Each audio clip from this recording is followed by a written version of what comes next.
How's it going, guys? Today in this video, I'm going to be going over the review for Module 10.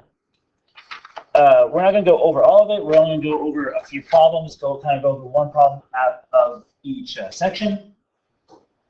So, on number 1, or rather number 2, that's what we're going to be doing. Give ourselves a little more room. There. On number 2, we need to simplify, and then we need to take the excluded values to make the expression undefined. So for number 2, that's what we're going to be doing. First thing you want to do is you want to factor out the top and the bottom.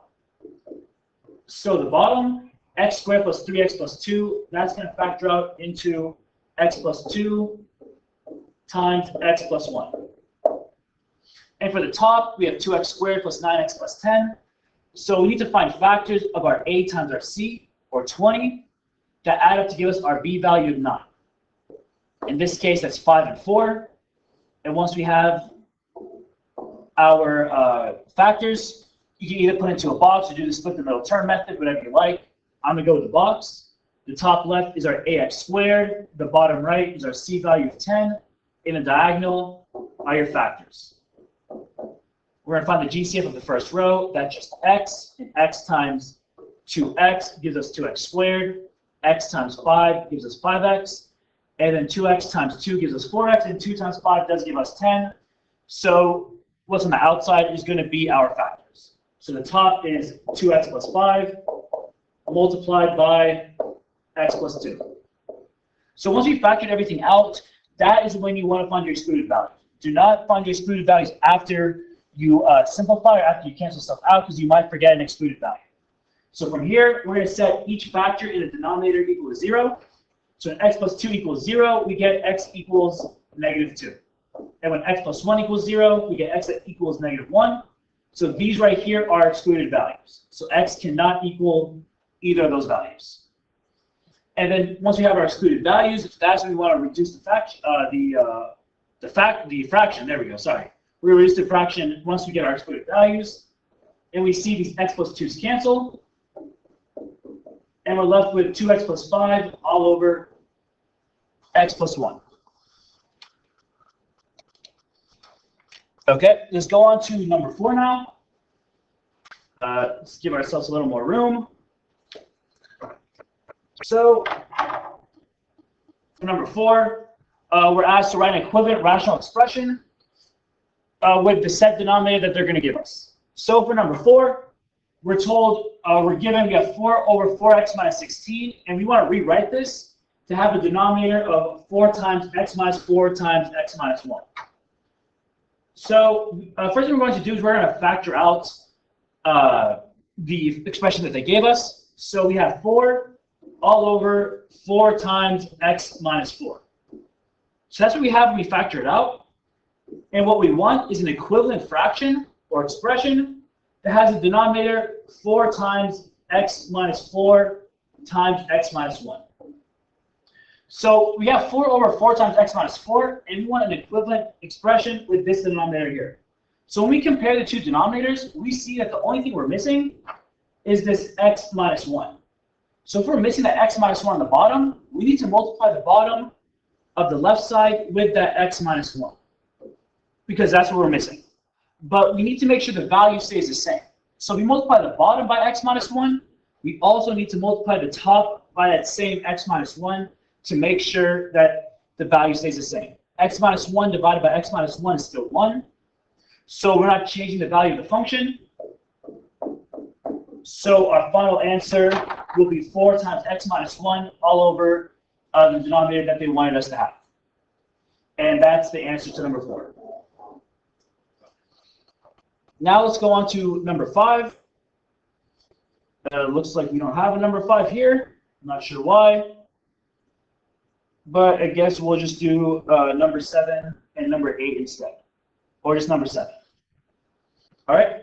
So for number 7, we have x plus 1 all over x squared plus 5x plus 6. And we're subtracting from that x minus 3 over x plus 2. So whenever we have a subtraction or an addition problem, what we always want to do is we need to make sure the denominators are the same.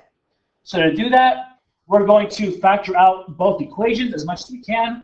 The first one, x plus 1 is completely factored out. And the bottom can factor out into x plus 3 times x plus 2. And on the right side, x minus 3 times all over x plus 2. That's already factored out. We don't need to change it.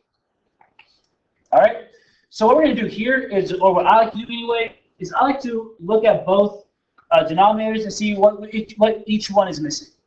So if I look at the second fraction over here, or second expression over here, I see that all I have in that denominator is an x plus 2. And if I compare that to the second denominator here, on the left side, I see that I'm missing an x plus 3 that the second denominator doesn't have. So if I don't have that x plus 3, I'm going to multiply the fraction that's missing it with an x plus 3 over x plus 3. So I'm not changing the value of that expression, but I'm giving it the denominator that I want it to have.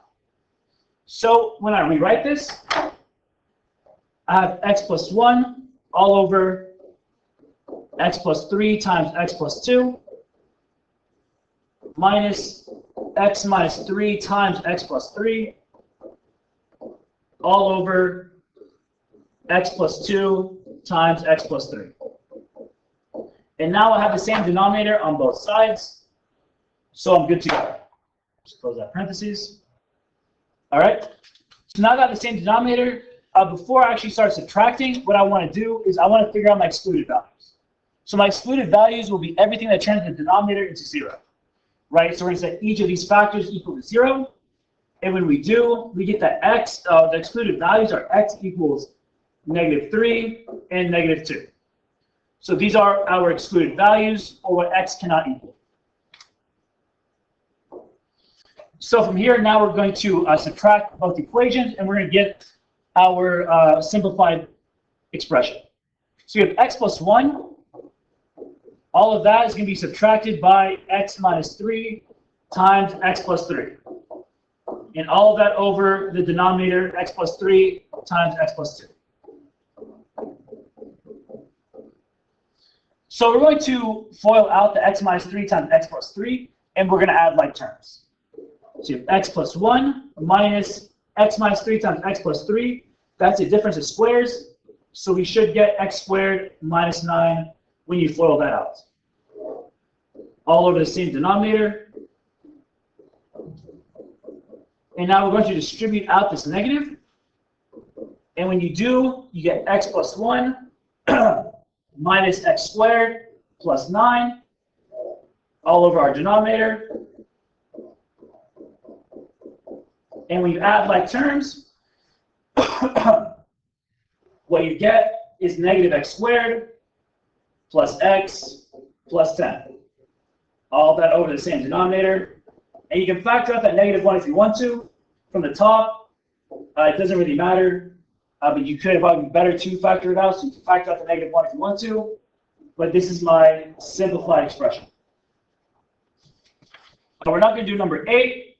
I wanted to do an addition problem, but it looks like they were cut out. So it's going to be, but an addition problem is going to be very similar to a subtraction problem. You can go back the same exact way, but instead of subtracting, you're going to be adding the two fractions instead. So it's the exact same process. All right. So let's keep on going. We're going to do number 9.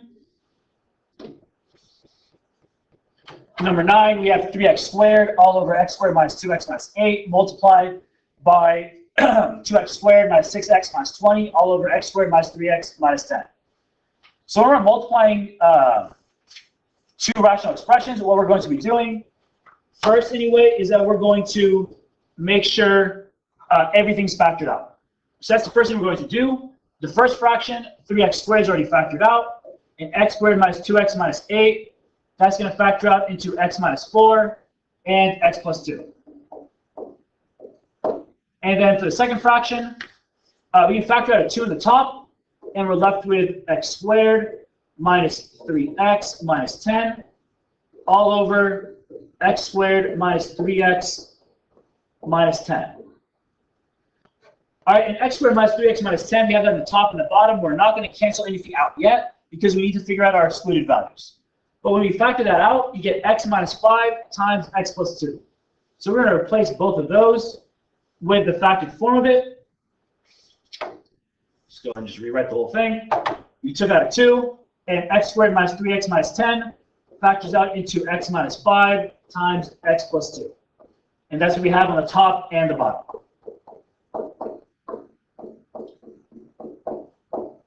All right, and when you multiply two fractions together, all you need to do is just kind of mash everything together. We're going to multiply the constants and then mash all the factors together. We're not going to FOIL anything out. There's no real need to. So 6x squared times x minus 5 times x plus 2 all over x minus 4 times x plus 2 times x minus 5 times x plus 2. So now we multiply everything together. What we want to do now is we want to figure out our excluded values. So our excluded values are going to be every term that turns the denominator equal to 0. So we're going to set each of these factors equal to 0. And when we do, we get that our excluded values are going to be 4, -2, and 5. So these are all our excluded values. It's everything x cannot equal. And now that we have our excluded values, we're going to go ahead and simplify the problem. So this x minus 5 and that x minus 5 cancel out. Same with these x plus 2's. And we're left with 6x squared on the top and an x minus 4 times x plus 2 on the bottom. We're not going to FOIL that out. We want it in factored form. We want it simplified. And that's our simplified expression. Okay? So I'll leave number 10 for you guys to do on your own. I just want to go over kind of one problem each section. We do post the completed keys online, so you can always double check your work there. So we're going to go over number 11 now. We're going to go over dividing rational expressions. So dividing rational expressions is very similar to multiplying them. All right? So the very first thing we want to do is we want to factor everything out. So we have x minus 4 squared. That stays the same. X squared minus 2x minus 8. That's going to factor out into x minus 4, x plus 2. And we're dividing the top. That's going to factor out into x plus 8 and x plus 2. So x plus 8, x plus 2. All of that over x squared. So now that we have everything factored out, we're going to get our excluded values now. So remember, when it comes to division, when we're going to solve this, we're actually going to flip the second fraction. All right. So when we change this into a multiplication problem to solve it, we end up getting x minus 4 squared all over x minus 4 times x plus 2 multiplied by x squared all over x plus 8 times x plus 2. That's how you divide rational expressions. You just flip the second fraction and you multiply across like we did before. But we need to figure out our excluded values now. So our excluded values are going to be everything in the denominator. So that'll be this x minus 4, that x plus 2, this x plus 8, and this x plus 2 as well. But it's also going to be this x squared here. And that's because that x squared used to be a denominator in the previous fractions. So that can also set the fractions to an undefined function. So we have to account for that x squared as well. So that means our excluded values are going to be from that x minus 4, which is 4, -2, -8, and 0. You have to account for that x squared as well, because it is that 0 can turn the whole function into an undefined function. All right, so now that we have our excluded values, we're just going to multiply across like we did before. So the top becomes x squared times x minus 4 squared all over x minus 4 times x plus 2 times x plus 8 times x plus 2. So we're going to start canceling stuff out. The only thing we can really cancel out is this x minus 4 and that squared on top. So when we do that, we're left with x minus 4 times x squared all over x plus 2. Well, it's x plus 2 squared, really, so just write out like that. So x plus 2 squared times x plus 8. It's very messy, but hopefully, actually just go ahead and rewrite it. Make it a little less messy. X minus 4 times x squared all over x plus 2, that's squared times x plus 8. There we go. That's our answer. It's much cleaner. We're not going over number 12 anyway, so we're just going to write over there. All right, so that's our excluded values, and that's your simplified equation. You cannot simplify it anymore from here, so that's our answer. Okay, so now let's go over number 16. Or sorry, not number 16, number 14. So for number 14, we're going to figure out our LCD. So the first thing we want to do when we're trying to figure out our LCD is we're going to factor out the denominators. So the first fraction, as a difference of squares, we get x minus 2 times x plus 2. And the second fraction becomes x minus 5 and x minus 2.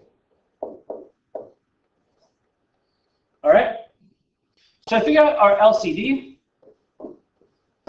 what we're going to do is we're going to list out each distinct factor that we see in the denominator.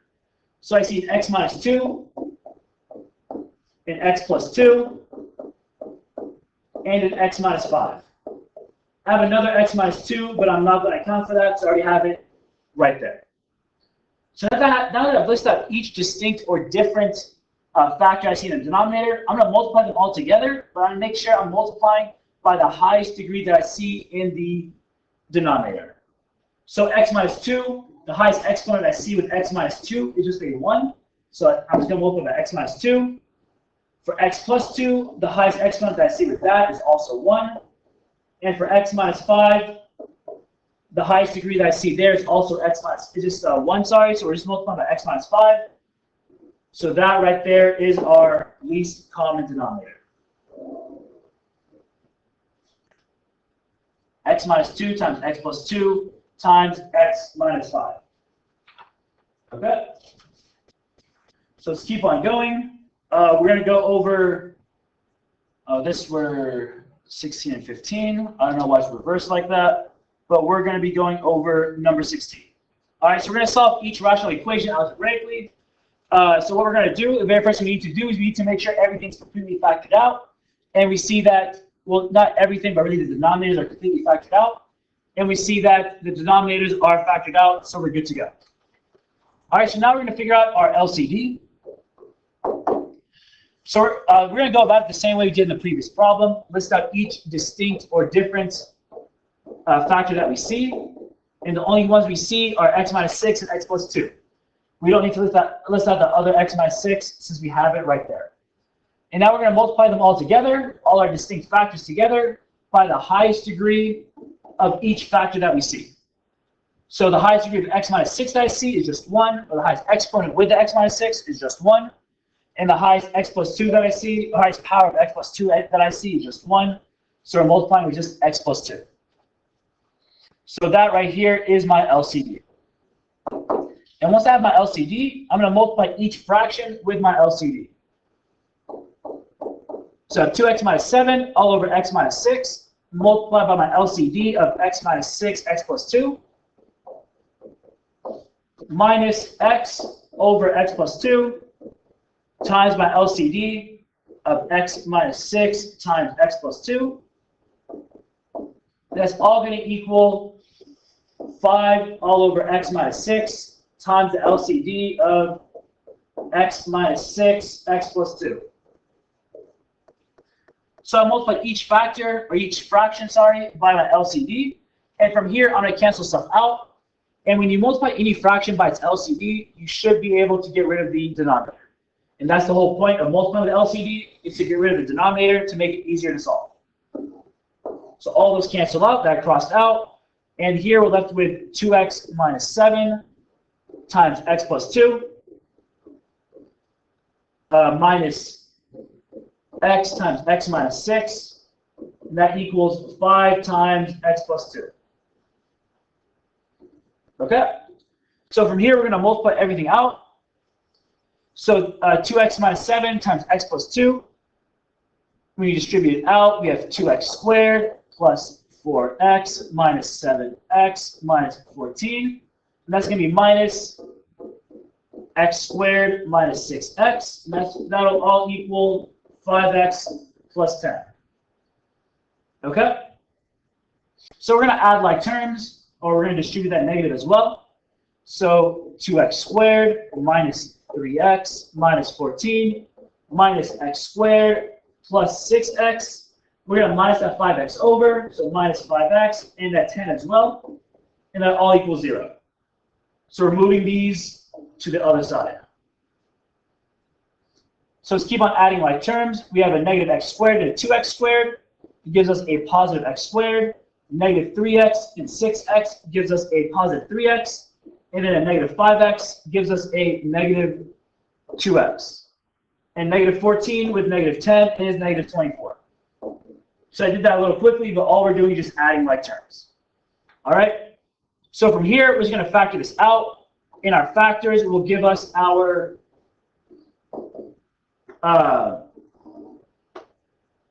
answers to the problem. So x squared minus 2x minus 24, that's going to factor out into x minus 6 and x minus 4. So here we have x equals 6 and 4 for two possible solutions. So something I forgot to do, that was my mistake, is that we actually have to figure out our excluded values. We always have to figure out our excluded values because sometimes our solutions don't match up with the excluded values. So our excluded values will be just like before. It's whatever turns the denominator of any fraction equal to 0. So we set each of these factors right here equal to 0. And when we do, we get that our excluded values are 6 and negative 2. So these are the values that x cannot equal. So we should have done that from the beginning. That's my fault. But now that we have our excluded values, we're going to compare them with our solutions that we have here. So we just said above that our excluded values are 6 and negative 2. But we have a solution here that x equals 6.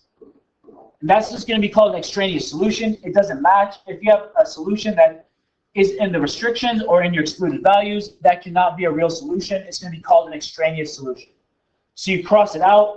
So our only solution to this problem is x equals 4. Okay? So let's keep on going.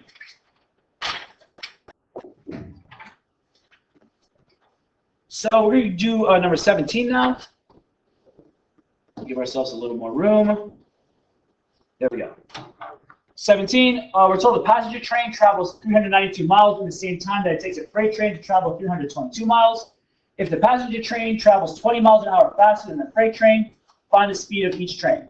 So remember the formula. We're going to be using our time formula here. So remember that formula is distance over rate. So the distance of the passenger train that the passenger train travels is 392, but we don't know its rate. And that's going to be equal to the distance over the rate of the freight train. The freight train goes a distance of 322, and we don't know its rate either. But the only thing we do know is that the passenger train is going 20 miles per hour faster. So let's say that we said the freight train is going at a rate of x because we don't know what it is. That means our passenger train is going at a rate of x plus 20. All right? And then from here, we're going to figure out our LCD. We're going to list out each distinct factor, x plus 20 and x. They're both raised to the first power, so our LCD is just x times x plus 20. We multiply that out with each fraction, so 392 over x plus 20 multiplied by x times x plus 20 will equal 322 all over x times x plus 20. That should be a 20 there, not a 2. All right, so we're going to start canceling stuff out. These cancel and these cancel, and we're left with 392x equals 322 times x plus 20. All right, so when you distribute out that 322, we get that 392x will equal 322x plus 322 times 20 gives us 6440.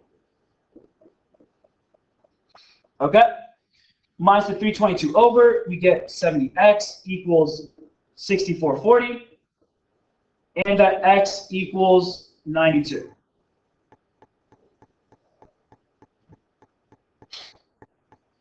So we know that our x equals 92, and we said that x equals the speed of the freight train. So we know the freight train is going 92 miles per hour. So we know our x, and we said that the passenger train is going 20 miles per hour faster than the freight train. So if the freight train is going 92 miles per hour, the passenger is going to be going 112. 92 plus 20 is 112. And that's our answer. Okay? Let's go on to, got these all mixed up now, that's not good. We're going to go on number 19. Okay?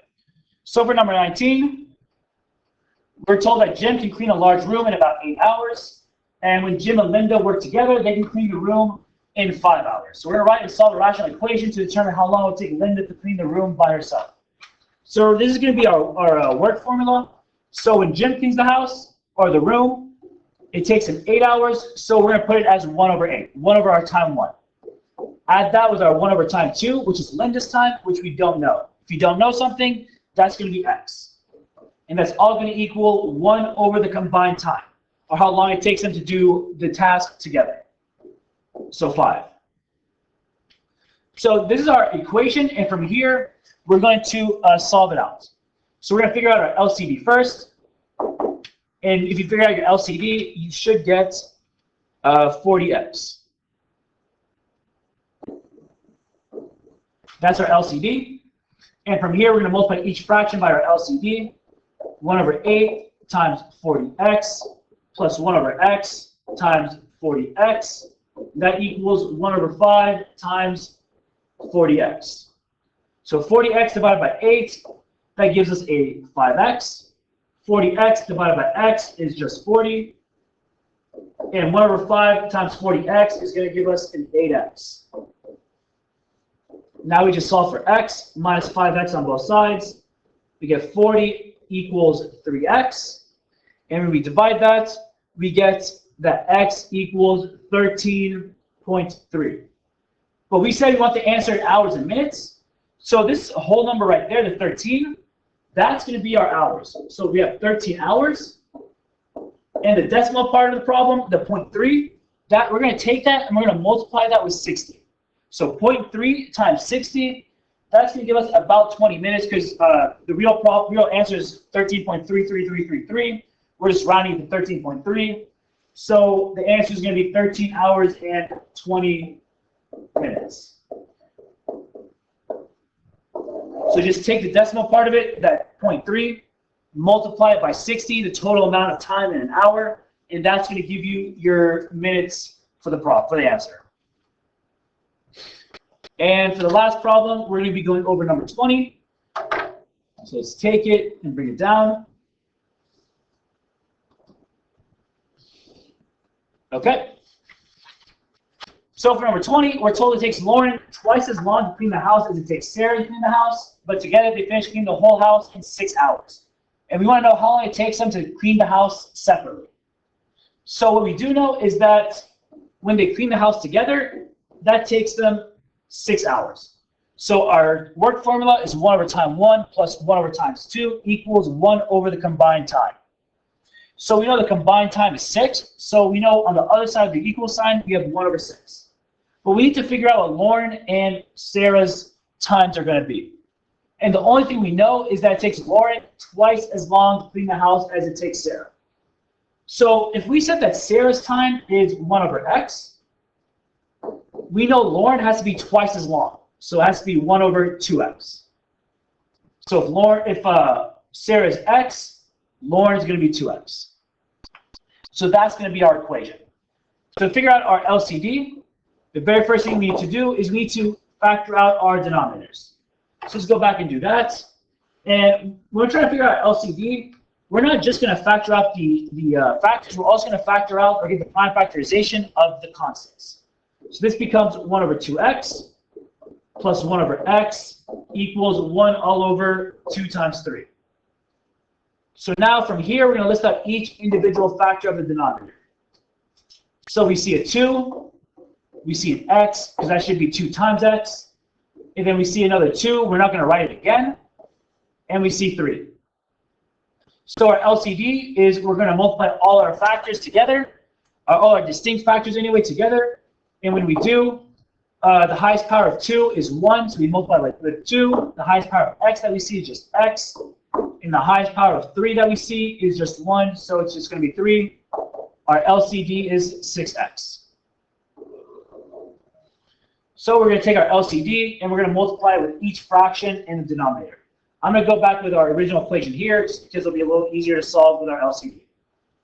So I get 1 over 2x times 6x plus 1 over x times 6x equals 1 over 6 times 6x. 6x divided by 2x is 3.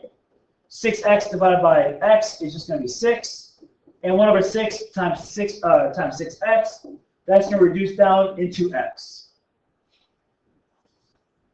So we get that 9 equals x.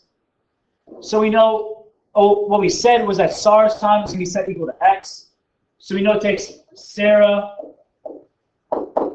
9 hours to clean the house. And we said Lauren will take twice as long as Sarah. So Sarah took 9 hours. Lauren is going to take a whole 18 hours to clean the house. Okay? And that's going to be it for the video, guys. For number 21, I already went through that in a previous video. It's going to be the division one. I think it's going to be 10.2, day 2. So you can go over that if you need to. Or 10.2, day 3, 1 and 2, whatever it was. So you can go over that if you need help figuring that out, or you can just go through the completed notes. But anyway, guys, that's going to be the review. And hopefully this helps.